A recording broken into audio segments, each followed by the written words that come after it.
जय भीम साथियों दोस्तों। आज एक सच्ची कहानी से रूबरू कराऊंगा।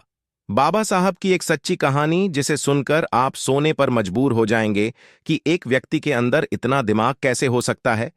कोई महापुरुष इतना दृढ़ निश्चय वाला कैसे हो सकता है। मैं चाहूंगा आप इस वीडियो को पूरा देखिए। जब बाबा साहब पहली बार लंदन से बैरिस्टर बनाकर भारत वापस लौटे, जब उन्होंने कोर्ट के अंदर कचहरी के अंदर कदम रखा, तो कोर्ट के अंदर जितने भी वकील थे कि बाबा साहब को देखकर पहचान लिया कि यह वही है जो बाहर जाति का व्यक्ति है और यह आजकल कोट पहनकर हमारे कचहरी के अंदर आ गया है। और बाबा साहब अंदर जाकर अपना थी हाँ ढूंढने लगे। सबके पास अपना अपना ठिकाना होता है। बैठने के लिए जब बाबा साहब को कोई ठिकाना नहीं मिला और बाबा साहब जब ढूंढ रहे थे, तो जो दूसरे वकील थे उन्होंने बाबा साहब को डांट करते हुए बोला, उसे बाबा को चढ़ाते हुए कहा, अब वह बैरिस्टर, तुम तो बहुत पढ़े लिखो विद्वान हो, तुम्हें जरूरत है कचहरी के अंदर बैठने का। तुम कहीं बाहर भी अपना तिहा लगाओगे तो तुम्हारी दुकान चल जाएगी। लेकिन बाबा साहब ने उसकी वह स्टार्ट करने को गलत नहीं समझा। बाबा साहब ने उनकी बात को बुरा नहीं माना और मुस्कुराते हुए बोला, तुमने सही कहा। और बाबा साहब एक जगह जाकर अपना तीन जमाया और साफ सफाई करके वहां बैठ गए। तब बाबा साहब के पास छोटे मोटे कैसे आते रहे और रोजी रोटी चलती रही। हल्का फुल्का बिजनेस, बड़ा कारोबार बढ़ा। और इस दौरान एक सेठ और सेठानी जिसका इकलौता बेटा था, उसको फांसी की सजा सुनाई गई थी। उसे सेठ और सेठानी पूरी मुंबई में कोई ऐसा वकील नहीं छोड़ा। उसके घर वह ना गए हो, अपने बच्चों की वह मना कर देता है कि आपका बच्चा नहीं बच पाएगा। बहुत पैसा खर्च कर दिया था सेठ ने, और सेठ वकील ढूंढता ढूंढता पूरी मुंबई को खंगालता हुआ इस कचहरी के अंदर पहुंचा, जिसके बाहर बाबा साहब बैठे थे। दलितों के मसीहा भीमराव अंबेडकर बैठे हुए थे। और जब उसे कचहरी के अंदर उसे सेठ ने अपने बच्चों की रेती दिखाई, अपने इकलौते बेटे की फाइल को दिखाई, तो किसी भी वकील ने उसकी फाइल नहीं ली।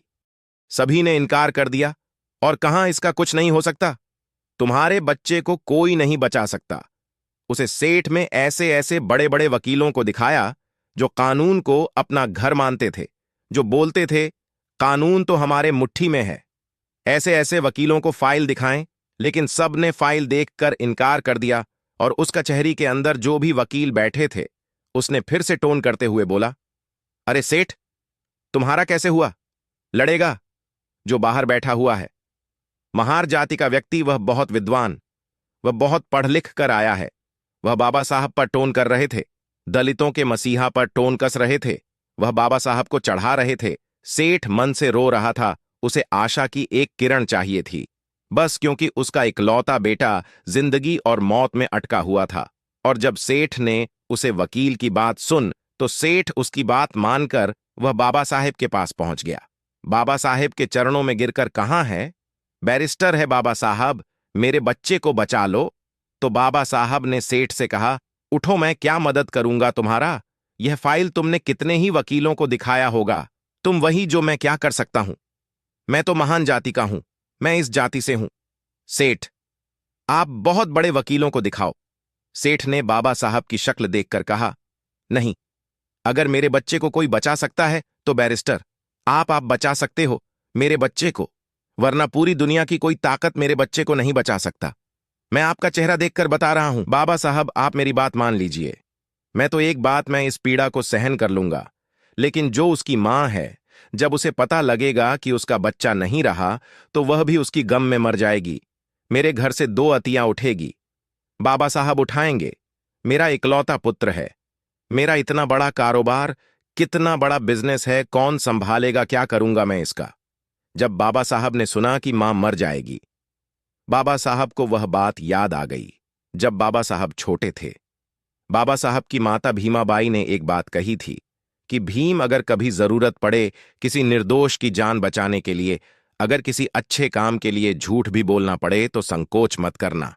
भीम, संकोच मत करना। और बाबा साहब ने फाइल अच्छी और फाइल देखकर बोला, सेठ, ये बताओ, इससे पहले ये फाइल किसी और वकील को तो नहीं दिखाई? नहीं, मैं इस फाइल पर इतना पैसा खर्च कर दिया कि किसी की आने वाली 3 पीढ़ियां भी काम नहीं सकती, वाली 3 पीढ़ियां भी काम नहीं सकती, जितना मैं इस फाइल पर खर्च कर दिया है।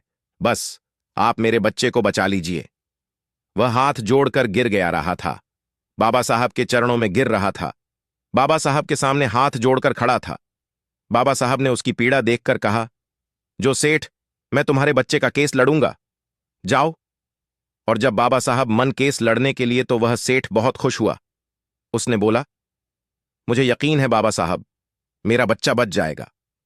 जिंदगी और मौत में बस 10 दिन का फैसला था। फांसी को बस 10 दिन बचे थे। कचहरी लगी, अदालत लगा, कोर्ट लगा। कोर्ट के अंदर दोनों पक्षों के वकील आए। जब बात बोली गई तो जज बोला, अंबेडकर, तुम कुछ दलील देना चाहोगे? तब बाबा साहब ने बोला, नहीं जज साहब। सुनकर संकोच में आकर वह सोच रहा था कि उसने बोला था कि मैं तेरे बच्चे को बचा लूंगा, लेकिन इसमें तो कोर्ट में कुछ दलील ही नहीं दे रहा है। बाबा साहब ने तो बोल दिया, नहीं, आप अपना फैसला सुनाओ। अंबेडकर, तुमने अच्छा नहीं किया। बैरिस्टर बड़े आशा के साथ यह फाइल तुम्हारे पास लेकर आया था।